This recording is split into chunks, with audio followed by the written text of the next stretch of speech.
And so I kind of just accepted that, like, I didn't own what happened after this. I just had to execute. And I think that's the superpower of being airborne is you learn to find that switch and be like, I can't control what happens here, but I can execute to my fullest. And if I do that, I got good odds. Yeah. Luke Simianer is my name. I was in the Army. I served from 2010 to 2013. And trivia fact for when I'm famous, I got out at a lower rank than I came in. I came in as an E3, got out as an E1. What job did you sign up to do? I signed up as a 19 Delta Cavalry Scout. So I was born in Nebraska to a single mom. We moved to Virginia when I was like 5 years old. Raised in pretty much abject poverty, Section 8 housing. I was the only white kid in my elementary school. And yeah, my mom married kind of a douchey fellow when I was about 7. Had my wonderful little sister. And I got in so much trouble. I was a badass kid. Really? I mean, you grow up like that, you got to be, right? I played football every year. Rec league football was really fun. But, you know, I started acting out real bad when I was probably after the age of 7. You know, when I was 7, I was diagnosed with dyslexia. And the school system told me that I had severe dyslexia. And in 1990, this had to be like 97, they treat that as a form of retardation. And so they told me I was a form of retarded. And that's my whole K through 12. And I had some crazy shit happen from that. You know, I had like threw me in this trailer back behind the school. And I remember this like vividly, man. I was like, oh shit, this is no good. And all they did was make us read the same book like every day. And it wasn't a hard book. Like I had like a very high reading level, but because the way they classified me, I just went into this trailer, did the same thing as people who had true cognitive impairments, right? And I told the teacher one day, I said, I'd rather kill myself than read this book again, like the age of like 8. It's they called Child Protective Services, dragged my mom in there, took my shoelaces, they gave me little safety scissors for arts and crafts, they took away the real one. Wow. And they're like, they tell my mom, like, hey, your kid's depressed. She's like, no, he's not depressed. Like, he doesn't want to read the fucking book. You know, he's already read it. The kid can obviously read. And, oh man. And then there was some real, I mean, one of the most like probably ratchet things I did, which is ultimately a pretty funny story, right? Is I had this principal at elementary school who was really mean to me, really, really mean to me. And when I graduated out of 5th grade and went on to middle school, right? And this is in lovely Roanoke, Virginia. Me and one of my neighbor friends named Kenny, we went and we snuck into the elementary school. And they're like, all the school admins were like playing, like the school board folks, the old guys, were playing basketball. It's like a Saturday or Sunday. And they left one of the doors open when they left. So we went in and we just started like playing basketball. Like it started innocent, right? But I get up on this stage, I look at this fire extinguisher, and I'm like, man, there's a big old stage curtain there. A fire extinguisher there. I don't know what kind of mental fucking math I did, man, but 13-year-old Luke decided to grab that fire extinguisher and write, fuck you. Real big letters on this stage curtain, right? And I mean, I'm talking, you know, like a traditional gym stage. Shit's like, what, 70 feet tall, 150 feet wide-ish. I don't know the dimensions, but huge, right? Right. Well, anyways, like nothing comes of it, you know? And like a month later, my mom and stepdad went on a vacation. They get back. I'm staying with my grandma's, at my grandma's. And, you know, my mom calls. She's like, hey, I need to talk to Luke. Grandma puts me on the phone. And I can almost remember this to this day, like to a T. She's like, Luke, what'd you do? But, you know, it's in that tone where you're like, damn. Like, you know exactly what the fuck that's about. And I'm like, I don't know. And she's like, well, we got a letter from the investigator at the house on our way back from vacation. So when you get home, we're going to talk about this. And I'm like, oh. You know, 13-year-old's not really prepared to deal with criminal investigation at this point. So anyways, you know, my mom comes, picks me up on the way home. I tell her, I'm like, yeah, that's what we did. It was dumb. I know it was dumb. I know it was wrong. I fully know that. I fully own it. Guess I'm grounded, right? She's like, you might go to like fucking juvie for this. And I'm like, oh man, shit, like, and this investigator comes over and he's like, tell me what happened, son, just like trying to like build rapport and earn trust. And I'm like, shut your snake oil ass up. Like, here's what happened, dude. I did this shit, whatever. What I didn't know is like my boy Kenny had been lying about this shit. Investigators already done talked to him, and he had like an alibi. He had it locked up. He had his parents covering for him, and I fucked that all up. He didn't reach out to you and hit you up? No, we didn't have cell phones. We didn't have nothing at that point. Like 13, and we're poor. So, anyways, we go to court, and like Kenny got in less trouble because I made sure they knew that it was like me who did like the actual spraying. And nothing else was damaged. The issue was that stage curtain, I didn't know this, velvet stage curtains cost like up to $30,000. No shit. Yeah, so like my little prank that I thought was just like a ha-ha, they scrub it off. No, dude, the chemicals from the fire extinguishers ate through that shit. And it was like a $40,000-$50,000 like replace. It was a felony. Wow. And like, of course they didn't like charge me.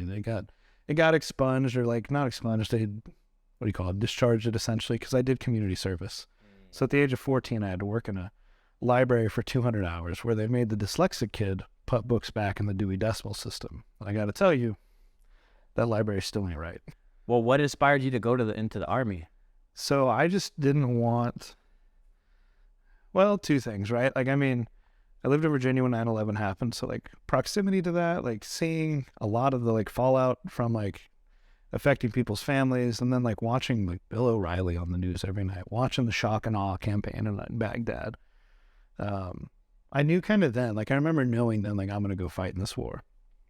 Why? I don't know. Naivety, masculinity. It's like boy shit. But I knew.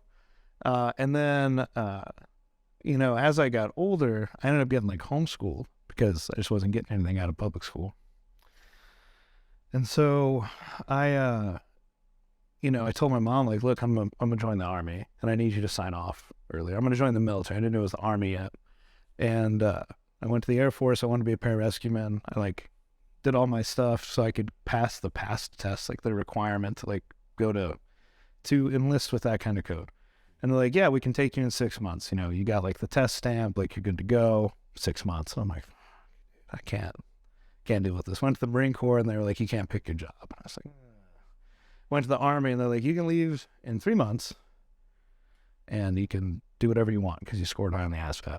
I'm like, yeah, okay. I want to do like recon stuff. I want to be a scout. And they're like, okay. Little did I know that's not really what Cav Scouts are, to a degree, but not so much. And so I signed the paper, go to MEPS, and then 3 months later I shit. I got a lot of shit because this was the beginning of it, but I was 17 still, And so I'm a 17-year-old going through airborne school, and there was like, I remember there was like a 60-something-year-old master sergeant from like Oklahoma Guard or some unit. I don't know. But there was this full range of people throughout their careers, and like some were like people going to special forces pipeline, some were who knows what mix. But overall it was fun. Like there was a lot of tradition and history in airborne school. Like that was probably the most esprit de corps I'd ever felt in the Army, like ever. Because it wasn't just like dog and pony show fluff. It was like, you're singing cadences that dudes sang on the streets that dudes sang them on, like, before Vietnam. Not World War II, because I think Airborne was at a different camp then, but no less, like a lot of esprit de corps. It was fun. The first jump was terrifying. The second jump, I liked it. The first one, I had this like switch you had to flip. I had this dog tag with like a cross and like a little jewel on it that someone at the PX ripped me off on. And one of those boot buys, like, oh, I got basic training. Like, let me buy some shit I don't need. But I was just like holding that and praying. And I was like, man, I guess if I die, this is pretty tight. Like, could be a car accident. Like, if I die, they're going to say, man, homie went out, jumped out of a plane. It's something, And so I kind of just accepted that, like, I didn't own what happened after this. I just had to execute. And I think that's the superpower of being airborne is you learn to find that switch and be like, I can't control what happens here, but I can. execute to my fullest. And if I do that, I got good odds. And so, yeah, it was like a big psychological shift, especially for a 17-year-old. So what was it like showing up to the 82nd Airborne? Terrifying. I mean, it's, you've got all the discipline from basic, and you carry that through to airborne school, of course, right? So everybody's, yes, specialist, no specialist. You stand at parade rest for anybody who's a single rank above you, regardless of that rank. And then you get told to, like, chill out, and then I remember, like, being told to chill out, and then, like, very quickly going back up to, like, oh, you looked the wrong way, so, do push-ups for an hour. Like, it's kind of this, like, psychological torture, which is normal for, like, new guys, to make sure that, you can be a fit within the unit. Anyway, I remember, like, kind of just always expecting the hammer to drop, and then I realized that there wasn't really a hammer. There was just like being held against like a power grinder until you decided to give up. And that was, but I think in part of that, that's the doctrine, right? Like, Fort Bragg is America's modern day Sparta, and I think it's part of the battle doctrine that they make your life so miserable in these fast action units that when you go to war, it's actually kind of a relief. Like, shit, I got to worry about that asshole yelling at me. I just got these dudes shooting at me. And it sounds so silly from anybody on the outside, but every veteran listening to this probably can relate to that, right? Like, great combat soldier, horrible, horrible garrison guy. And that was me. So did you end up deploying with the 82nd? I did. I deployed in, February of 2012. It was OEF 12 that we went. Okay. What was that like for you? It was interesting. So, I mean, like, the full story was I was actually getting med boarded because I'd, like, dislocated my knee on a training jump. And then the unit came down on deployment orders. And so I was, like, 18 years old, about to turn 19. And I could have been looking at a medical retirement without doing shit, really. I mean, I went to basic, I went to airborne school, I dealt with the hazing and all the shit at Fort Bragg, but I didn't go to war, and I could have had a medical retirement. When the unit came down on deployment orders, it hit me. I was like, dude, if one of my friends gets killed, like, in my unit, then I could have been there. Like, I mean, fuck. I gotta go. So I walked into the med board office, and I told them, I said, rip the shit up. And it was, they were like, what the fuck are you doing? You don't know. No. Like, everybody tried to talk common sense to me, my family, the dudes in the unit. Like, there was one good platoon sergeant I had, this dude named Sergeant Mac. Dude's a badass, but, like, everybody else is just toxic fucks. And, like, everybody that, like, was good for me was like, no, dude, take the med board. And I was like, no. If one of my boys gets killed and I'm, like, at least not there in some capacity, like, I'm never going to live right again. And so that was, like, one of the biggest and one of the most prideful decisions. I never got any credit for it. Everybody told me they made fun of me, told me I was stupid. It was one of the most painful things I ever dealt with because of the after effects. But it's one of the things I'm most proud of in my life, is that, like, there was no glory or credit to be had, but I did what I had to do to be there for whoever, wherever I could. Where did you deploy to? RC South. So the Maywan province of Afghanistan, which is, don't know the miles, but if you look at Kandahar, like here, Maywan was like here. There was a big fob where everybody stayed on for refit called Sakari Karez. Purdue's that were earlier on in GWAT, that was called Fob Ramrod, but Obama wanted it politically correct, so Sakari Karez. Yeah, talk to me about your time in Afghanistan. And you got any stories from being out there? I do. I have a couple funny ones. The one funny one. Let's start with one not funny one, because it's one that I don't think many people really talk about, or a feeling many people convey, but, like, the most helpless, right? So I was kind of a floater, because, like, I had torn up my med board, got reassigned to like headquarters, and like, what the hell we do with Simianer, you know? Like, and so what I did is I ran like the ECP trucks and then like the QRF, right? But when we were still doing like a left seat, right seat takeover from 10th Mountain, we had contractors like local national Afghanis, or I don't know where we got them from, but like some dying corps people, whatever, building like a new fob entrance road. And it's like a PFC. And I was a specialist at this point. As a specialist, I was in charge of 2 trucks, driving them outside of the ECP, outside the wire there, not too far, and you know, cordoning off an area for these people to work, and then, you know, controlling the outer cordon and security so that these people could work. And like an hour into this, right, we lower the ramp on the back of the MRAPs, the dudes climb out, we raise the ramps back up. The other truck has, you know, this fire sector, this one, we both have 240s and binoculars and all that good stuff. Low probability of contact, right? Like, it's a big fob. You'd have to be pretty dumb to shoot directly at it. Anyways, I light up a cigarette, and that's the first time I get shot at, is a sniper round hits directly on the window of the turret, right? Like this, it was one of those weird turrets that had like 2, maybe cinder block size ballistic windows on it, and it hit right at the window in the metal. And so the glass, like fragment, or spider webs, I should say. I felt a little bit of like, whatever, spalling or something on my skin, nothing that like hurt me. And that's the first time I get shot at. But I turned back around because I can't tell where the shot came from, and I know it was too accurate to be like some dude with just an AK, right? And so my first concern is like, fuck, these people, there's like 13 people lined up beside my truck. And I'm like, I hope these fuckers speak English. I'm like, get in the fucking truck. I'm like just yelling as loud as I can. And I hear like, sing, hit like 2 more cracks. I'm like, fuck, I'm about to see these dudes get lit up. So I turn my turret back around.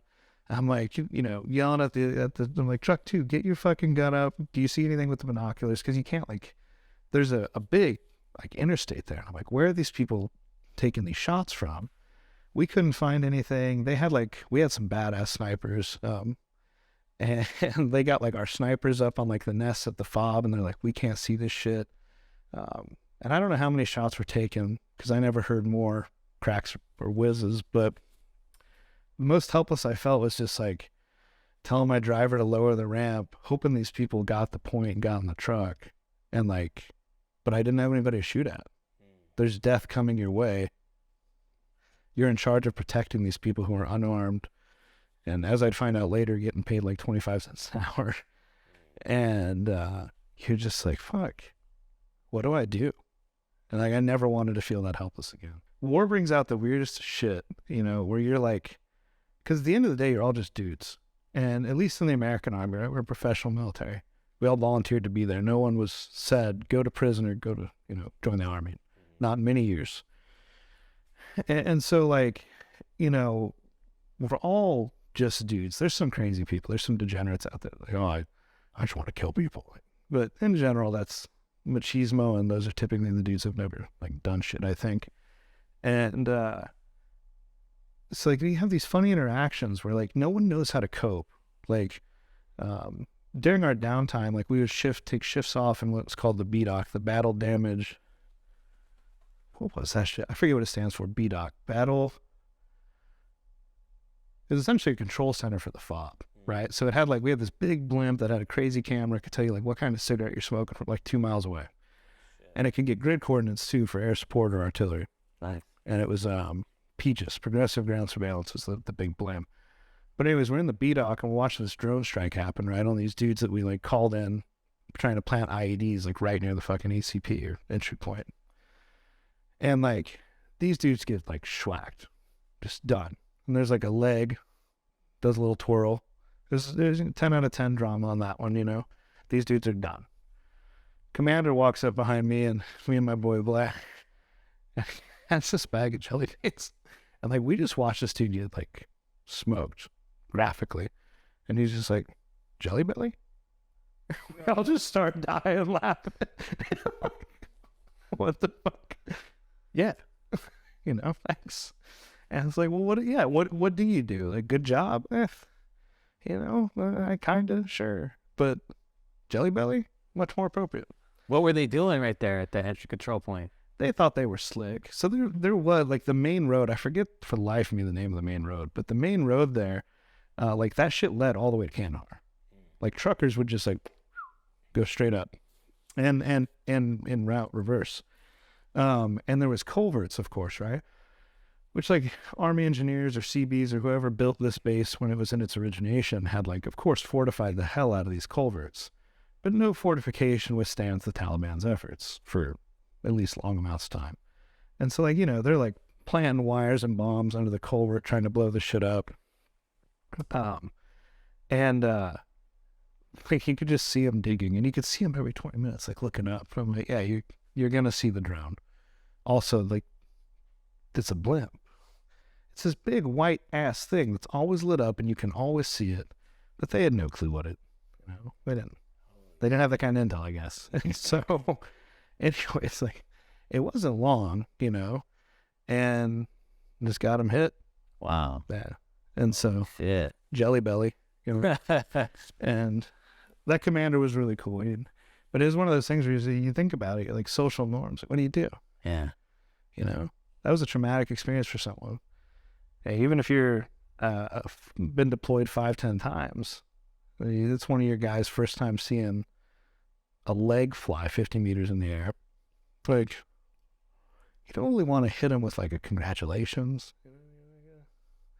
So it was interesting. But I run a business now, so everything that's been being told here is via, like, some third-party proxy shit. But no, so I'll tell a story that we'll keep in, like, paraphrases here because everybody will enjoy this one. So everybody who's deployed knows about the porn hard drive. Yes. And so the porn hard drive, that's some shit that, like, probably was in the invasion of Iraq. And somehow is just, like, there's, like, for sure a video on there from the invasion of Iraq, like, not of that, but, like, someone put porn on a drive, and it's been transferred to drives throughout this war, right? By the time I was there, it was 2012, so we'd been at war for 12 years, right? Ish. And, by this point, this thing, I mean, we're talking terabytes, right? Which is kind of hard to fathom if you know anything about, like, data storage or videos. And so we'll go by Dude 1 and Dude 2. And so this is not me in any part of the story. So, Dude 1 and Dude 2, they've been on, like, missions and patrols with their unit for like a week. And they come back to this big fob for refit where they have, like, an air-conditioned Connex housing unit. It was really tight and comfy. As comfy as you could be over there. And, you had to take turns showering, right? And it was kind of an unspoken way for Dude 1 and Dude 2 to give each other a turn to jerk their shit. And because you're in the desert for a long time with no interaction and a lot of pent-up stress. And so, a lot of times you borrow the drive. Well, Dude 1 goes to showering first, and Dude 2 has his run at it and decides to plug the drive into Dude 1's computer and put a couple videos on there, right? And, Dude 1 comes back from the shower, and Dude 2's like, bro, I just watched some shit, bro. I put that onto your computer. That's fire. Great. Good stuff, man. And Dude 1's like, hell yeah. Thanks, man. That's real considerate of you to, like, put your favorite pornography on my computer for me. Like, you already got it teed up, And it's really considerate. So Dude 1's stoked, and Dude 1 starts watching. Starts getting real into it. I mean, we're talking fully committed to the action at hand here, right? Perhaps to the point where one could say that, it was going to get, the scene would end soon. But halfway through that episode, Dude 1, mid-stroke, watches this video where two chicks pull out big ol' walking sticks. and we can paraphrase, right? And so his whole night is ruined because dude one realizes he was jerking it to two chicks that weren't chicks. Oh, shit. Yeah. And so what he does is he deletes all of dude two's drive. Yeah. Oh, And dude two gets so mad that he throws dude one's fleshlight into the burn barrel outside of their unit. Right? And this happens in almost a fist fight type of manner. And so dude one's like screaming. He's like, no, Jennifer, because he named the fleshlight Jennifer Aniston. And that took him 6 fucking months. It took him most of deployment to get that fleshlight Amazon to him. That shit, he ordered that off Amazon. It went to Kandahar. It got like flown on an old Russian helicopter for the mail drop to Fob Ramrod. And then he got his hands on this shit and realized he forgot to order lube. oh wow. And so like homeboy had to use aloe vera. so burning cum-filled fleshlight is in the burn barrel. Dude one and dude two are like about to go at it, and their commander walks by, same commander that happens to like Jelly Bellies, and he's just like, smells like burnt dick out here. Dude one and dude two are just like, you couldn't be more accurate, sir. It was a perfect synopsis. Holy shit, man. So the guy that was fucking jacking off to tranny porn. Yeah. Did he get a nickname after that? No. no. Well, shit. Maybe dude 2 was into that. Apparently, right? Yeah, I guess so. Fuck it, man. I ain't here to judge. Not here to judge either, man. Shit, but that was pretty entertaining. There was just a lot of shenanigans, stuff you get into to like Yeah. Pass the time, huh? de-stress. Mhm. Yeah, dudes enjoy whatever's around you. I think that's why a lot of dudes miss deployment so much. I mean, I'd be lying if I said I didn't have the occasional moment. I have the sense to know I don't miss war, but it's simple, man. There's no bills. There's no girls. There's the dude next to you that you hope lives, and there's yourself, which you hope lives, and you just exist. That's the part you really miss, right? All the camaraderie out there that, you're day in and day out with your brothers and fucking just living with each other. Like, yeah. There was a night where the sniper section, I don't know who sent them this. I don't know if it was like a gay joke or what, but someone sent our sniper section like a big, like pepperoni. Like, I mean, like if you hit someone with this shit, you catch a felony. like this thing had to weigh 5 pounds. And so I had a TV screen in my room that we had stolen from, Air Force unit, I guess. Statute of limitations on that's gone now. But we jacked a lot of stuff from the Air Force. They could get more. So we put this TV screen up. The sniper section dudes brought their pepperoni, a pocket knife, lawn chairs, and like a little DVD player thing to plug into the TV. So we're watching, I forget what movie, slicing off pieces of this giant pepperoni in the Afghan night. And it was pretty relaxing. And there's like this in Afghanistan, I don't know what they are, like little groundhog type ordeals, right? Like the thing looks like it's the size of a football, furry, whatever. And we dared one of our guys to go like touch it, like go pet the thing, go catch it, And so he goes to like try to catch it, and the shit thing bites him like right on his finger. It took like a chunk of finger out, and he's just storming mad. He's like, motherfucker, like goes back into his little chew, his little housing unit. Comes back out like 3 minutes later with a laundry hamper, like one of those like white wire hampers, about yay big, and his vest on. And, he's just ready to go. And a roll of duct tape. He comes out, he's like, where is that little motherfucker? And we're all like taken aback. We do not know what's going to happen here, right? And mind you, in the military, you get all types. They just really do. And, and so, dude goes, puts the laundry hamper on the little thing, little animal, pulls out an incendiary grenade, and then proceeds to grab the thing's head and duct tape an incendiary grenade to this animal. Oh. He then pulls the pin, lets the spoon pop, and this thing runs off. Now, Commander, who at this point might as well just call Commander Jelly Belly, right? Because not that he's fat, great dude, but that's the association now. So Commander Jellybelly is like walking out of his housing unit to smoke his nightly cigar and probably go take his nightly shit. Well, it just so happens that this little creature with now a thermite grenade attached to it happens to be right in front of his room as it goes off. Now, unlike the movies, right, incendiary grenades, like, they're not like setting a room on fire. It burns downward. It's like molten steel that can burn through like radios to destroy shit. So it's just burning through this poor animal, and it kills it pretty quickly, but the thing lets out like a horrid scream. The commander walks out though right as this is happening, and he's just like, I fucking can't. I fucking cannot. And just like walks backwards into his housing unit, shuts the door, and we're all just like, bro, you almost got fucked up. And I just, sometimes I wonder, like, you know, what that commander had to think. Like, I'm not dealing with these fucking grunts tonight. I'm not dealing with this shit right now. This is not it. God damn. And so, not that I promote animal cruelty or anything like that, but it's some of the crazy shit that happens. You know, there was a time we had to shoot a camel that had wires sticking out of its side packs because we thought it was like an IED. And when EOD went up to it, there was like IED components in it. They were just using him to carry it. He wasn't strapped up, but like had to shoot a camel. And you're like, that sucks. It's kind of a pretty animal.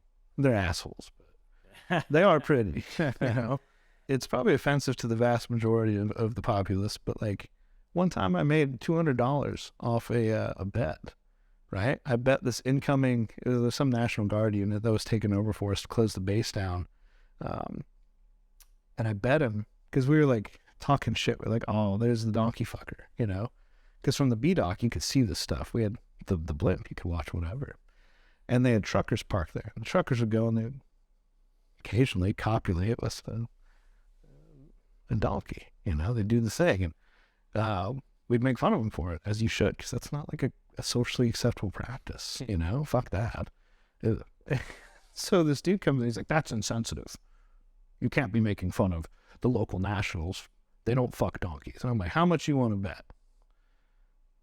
How much you want to bet? And he's like, I'm not betting on it. You need to stop making fun of that. I'm gonna make sure you get written up. I'm gonna make sure that this goes to your command. And I'm like, dude, how much do you want to bet? I can literally control the camera. I'll show you. I'll fucking ESPN this shit for you.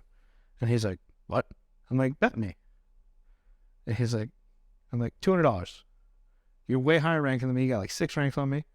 Let's go. You know, here's a master sergeant. And he's like, okay, that doesn't happen. I'm like, bet. Shook on it.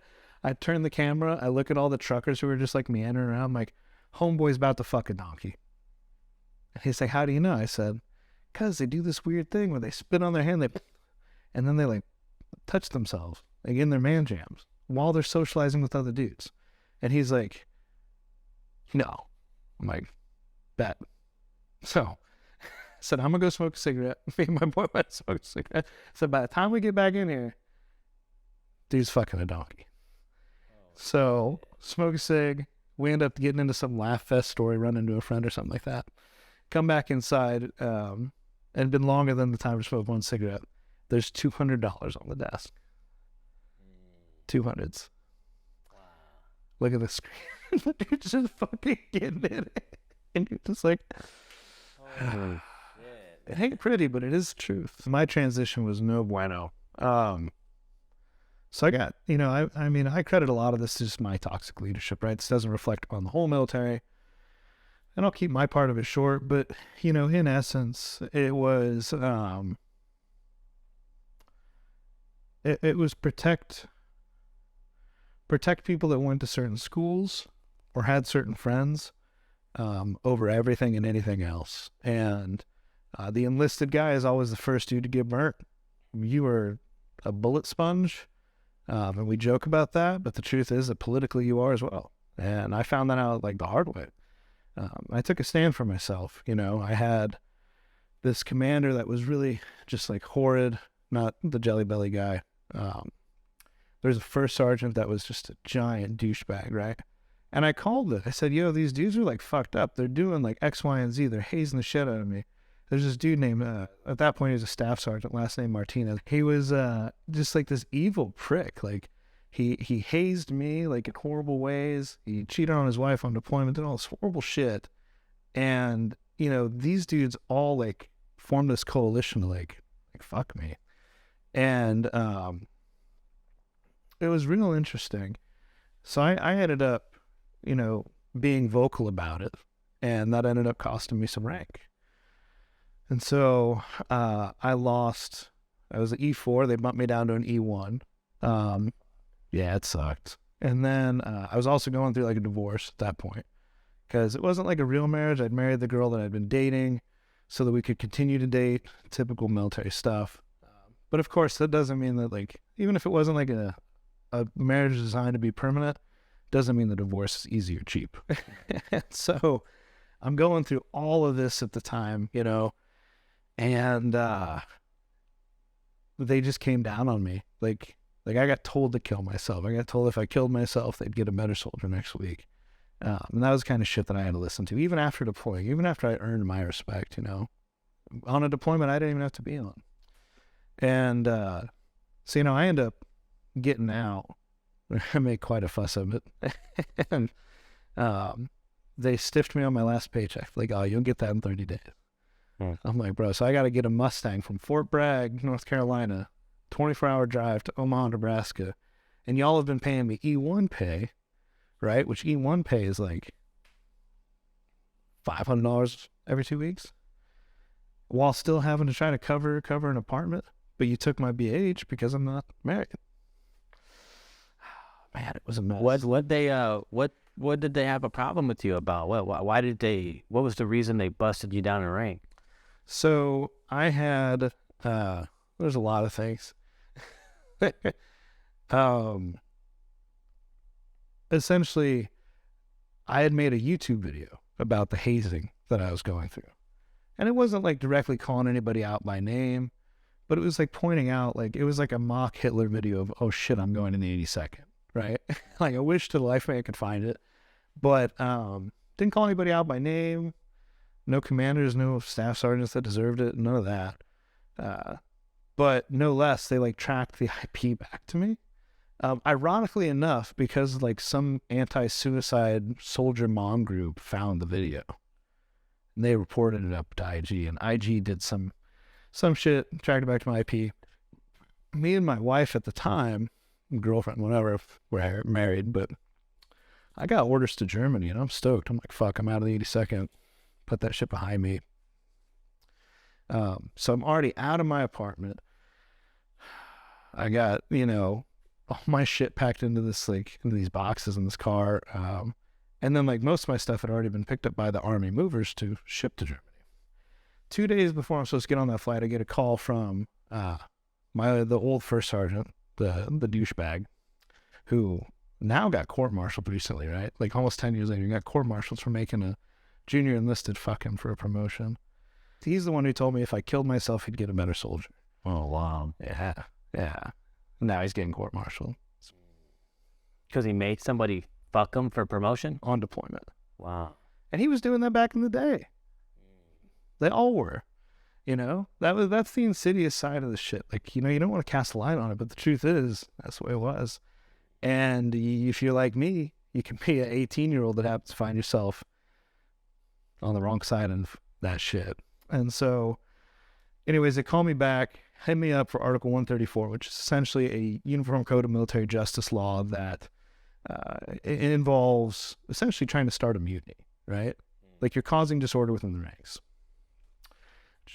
Quite the leap.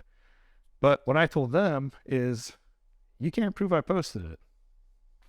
My wife posted it. You can't fucking punish her, and you can't punish me for her. So this is done. So what they did is, this douchebag, who is now getting court-martialed, or already is, they just extended this investigation's 15-6 until my orders got deleted. And then once my orders got deleted to Germany, I was like, I gotta get out. And then I went through a divorce. I started doing drugs. Everything under the sun, man. My life went every ounce of stability. I was living out of a weekly motel because the Army wouldn't put me and my wife at the time up in barracks, right?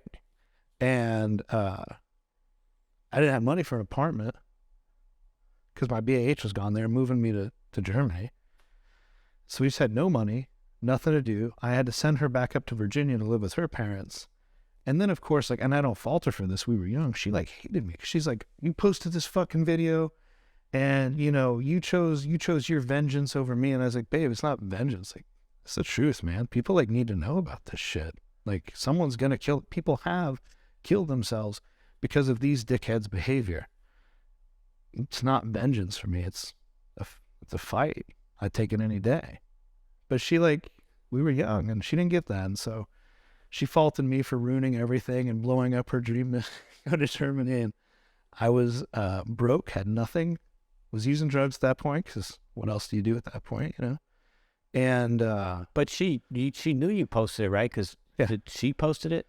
I was telling the investigators. Oh, you were just telling them that, Yeah. so they can get off your back. Yeah. Okay, got you. And that didn't work because they just kept finding ways to extend it. 'Cause she was covering for me. I mean, she was, you know. Right. She was down to play that game. She was just, like, mad that it was done. And, yeah, man. And so then, like, they just tried to silence me. Like, because I was starting to get real loud. I was calling CNN. I was getting fucking outside attorneys involved. Because then they had, like, I said, hey, I'll take this to a court-martial. You guys want to play this game? Please let me go to court-martial. And then they took my rank. They took my rank because, well, the first time they took my rank was because I started going to the library to read about UCMJ. I had to teach myself how to defend myself, right? I had to learn the law, which in the military law is kangaroo court, but I had to learn it so I could defend myself. Because when I talk to the JAG lawyers, they're just like, oh, dude, just take a deal, bro. Fucking deal? A deal? You want to mischaracterize every good thing I've done for my country because some asshole doesn't like me telling on him? No. So I told the JAG to fuck off. They're a bunch of corrupt assholes too. And at least the ones I had. And all influenced by higher command. And so then it never actually got to that point. But they got mad at me they said I was missing formations. And I'm like, well, I'm not going to show up to do PT when you guys are running me through a kangaroo court. Like, that doesn't matter to me. Right. And I said, I'll send you a picture every day. I'm at the library. Wow. Didn't matter. Anyways, I got out with an honorable. Didn't get out with my rank. But I kind of hold that as a sign of pride. And I think, like, a good lesson for everybody listening to this too is, like, not everybody's military service is like some, like, glorious fucking thing. Like, that shit's hard. You know, it's rough. It's not fair. It's, at some points, it's gross, right? And you don't have to be some, like, hardcore Navy SEAL dude to, like, have served your country, fought in a war, and, like, you're a badass, you know? You don't have to have some crazy shit going on. Like, I was a bad garrison soldier. I didn't shut up. But hey, that's made me a great CEO, leader, and entrepreneur now. Yeah, talk about We'll get to that. Yeah, how did you pull yourself out? And let's talk about where you're at now. Yeah. So, I mean, quick transition there. I got out of the Army, made it back to Omaha, spent like a month living with my mom and grandma, and I was so angry all the time, like, just like yelling, dumb shit, like super reactive to things. I was like, I got to go, like, be by myself for a bit. So I moved to the only thing I could afford, which is a trailer out in the middle of nowhere. Tiny town called Magruder, Nebraska. Lived in this trailer for like $400 a month. Worked a bunch of jobs, dated a bunch of random girls. Long story short, found my way to school over the next few years. But I did work everything from being a cable guy to driving a concrete truck to the railroad to running like the work release program at a sugar beet factory. Did a little bit of everything. And finally go to school, go to this community college, this amazing community college, Western Nebraska Community College. And I take one class, one semester, and I realize, like, I'm smart. Like, I got straight A's. I'm like, oh shit, let's up the challenge here. And that became my new thing. And I ended up getting my bachelor's degree in nursing after changing my majors a bunch of times. And then I never used it. I moved to Austin for a girl. And once in Austin, I realized, like, it was kind of the gold rush for software engineering. And I was like, dude, how do I get in on this? I literally Googled the fastest way to make six figures without going back to college. And it showed software or IT. You know, my first job as a software engineer is at this big multinational insurance company. They got sued for what's called like Title III litigation or ADA non-compliance of their digital assets, right? With that, they're like, CTO and CEO, briefed us, and they're like, hey, anybody know anything about accessibility engineering? Because we're getting sued, and it's a doozy. We got to pay like this consulting firm $500,000. It's going to take multiple months. And I said, no, I guess not.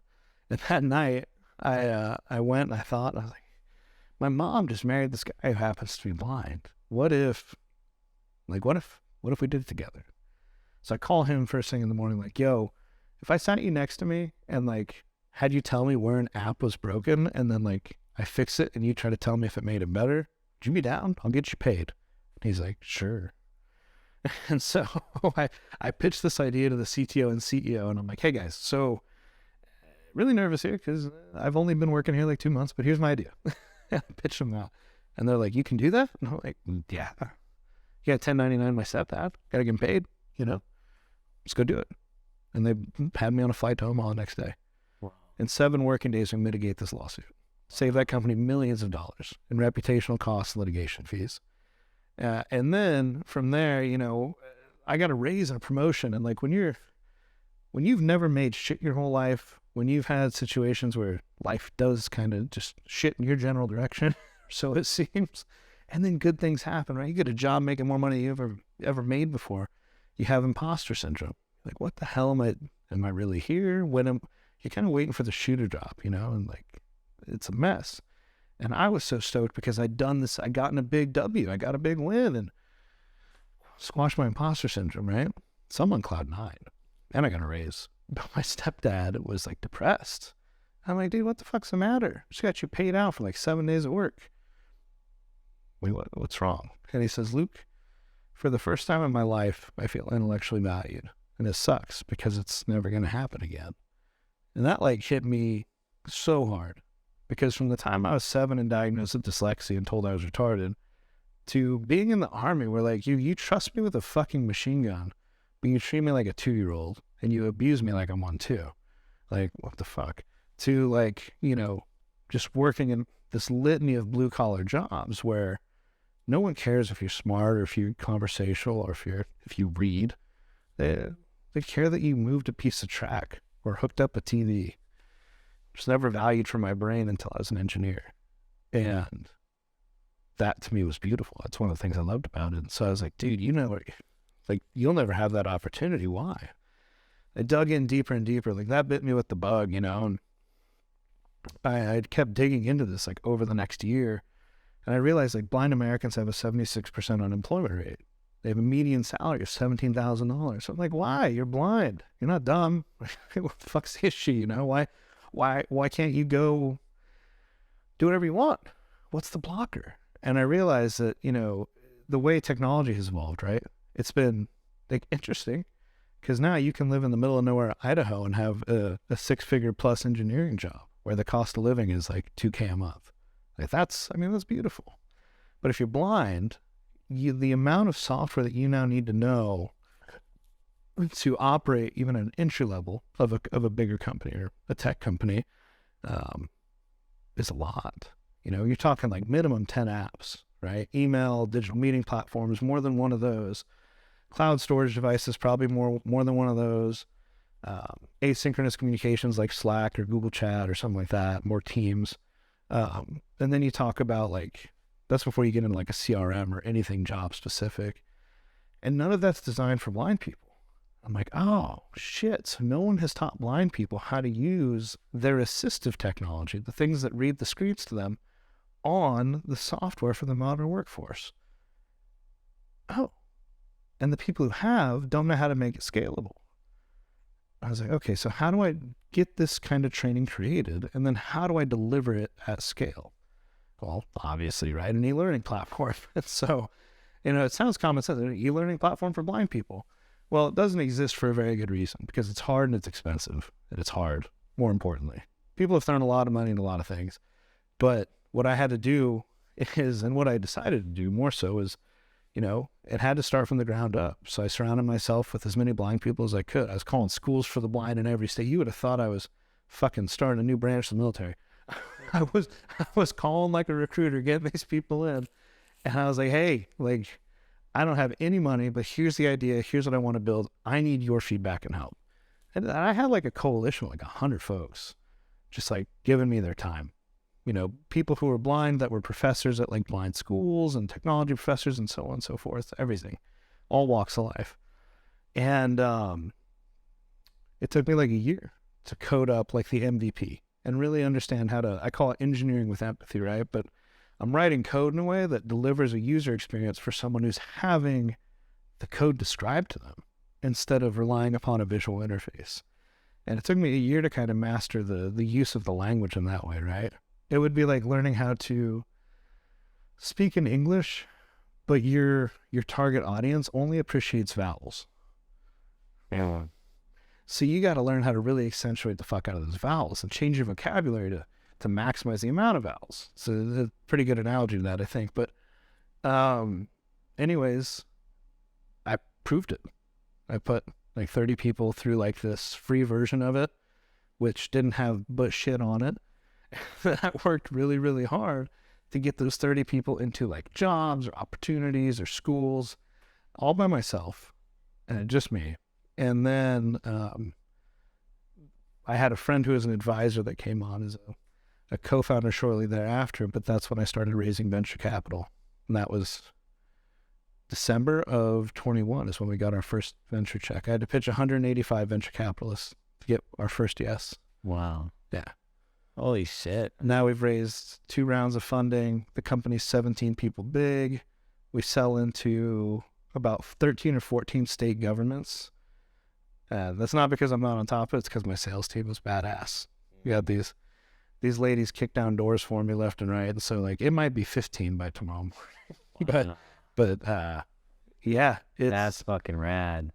It's been such a journey. Like, and that's one thing that I'd love to like talk more into, and happy to like anybody reach out to me on this too, is I think the military, right? Like even my experience, which wasn't like some like, you know, movie shit, right? It was not fun, right? Yeah. But the experience you have of going through that adversity, learning from bad leaders, and like just having to think on the fly and like really be mission driven no matter what, right? Like everything around you can suck so bad, but there's a mission and you know how to focus on that mission. And eventually the light gets bigger and bigger and bigger.